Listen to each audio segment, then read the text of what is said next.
What happens when a brother and sister get lost in the woods? Will they find magical candy? Will there be giggles? Let's find out now. Watch our story of Hansel and Gretel. Before we start the story, let's see if you can like this video and subscribe to our channel. All before the time runs out. Are you ready? Are you set? Let's go.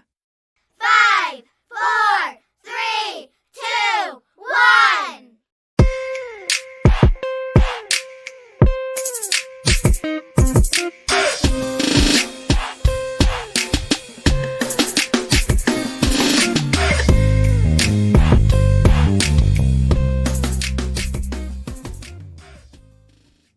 A long time ago, in a land of marshmallow clouds, a house stood halfway up a hill.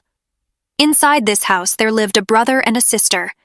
They were named Hansel and Gretel. They were famous, sweet-toothed adventurers, always looking for their next sugary thrill. One day, Hansel and Gretel walked over the hill that held their house. On the other side, they discovered a magical forest. The forest trees grew gummy bears and stood upon pure gumdrop grass. Hansel and Gretel realized that this wasn't just any forest. It was the Candy Carnival Forest. They could not believe their eyes. They ran into the forest, jumping and singing and picking the sweet-tasting candy from the trees. They ran so much and so far in their excitement that they got lost. But they were famous adventurers and they weren't scared.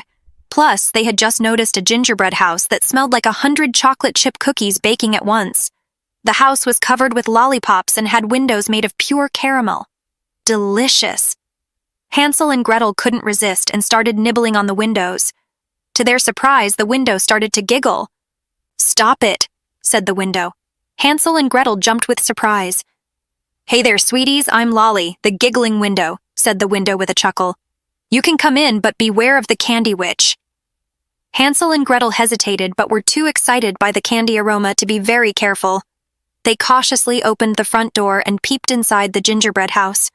Nobody was at home. So Hansel and Gretel opened the door further and crept inside.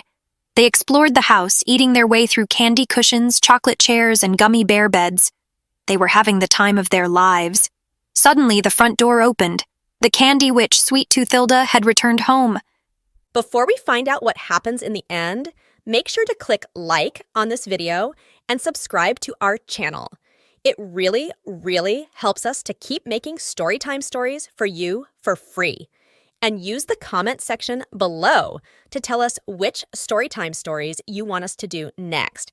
Now let's watch to the end of the story. Hansel and Gretel introduced themselves and explained how they ended up at her gingerbread house.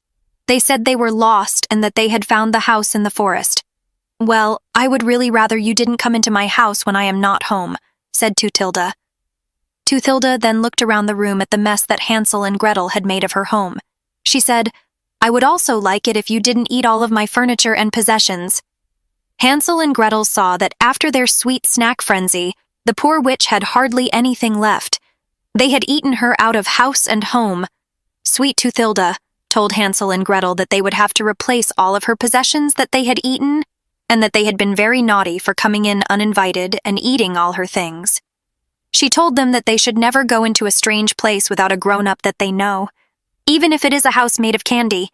But Sweet Toothilda was such a lovely witch she couldn't stay angry for long. As the evening went on, Hansel and Gretel told Toothilda stories and jokes, and they all got along so well that they ended up rolling all over the floor laughing. As she sat on the bare floorboards with nails prodding her bottom, Toothilda also realized that it really had just been overexcitement that caused Hansel and Gretel to eat all of her furniture, carpets, and curtains. From then on, Sweet Toothilda, Hansel, and Gretel became the best of friends. They spent their days exploring the Candy Carnival Forest, spreading laughter and joy wherever they went. And Hansel and Gretel replaced all of Toothilda's furniture and promised never to eat it up again. And that's the end of our story. Click like on the video if you haven't already. Subscribe to our channel and turn on that notification bell so you are always up to date with our new content. Have a wonderful story of a day, afternoon, and nighttime.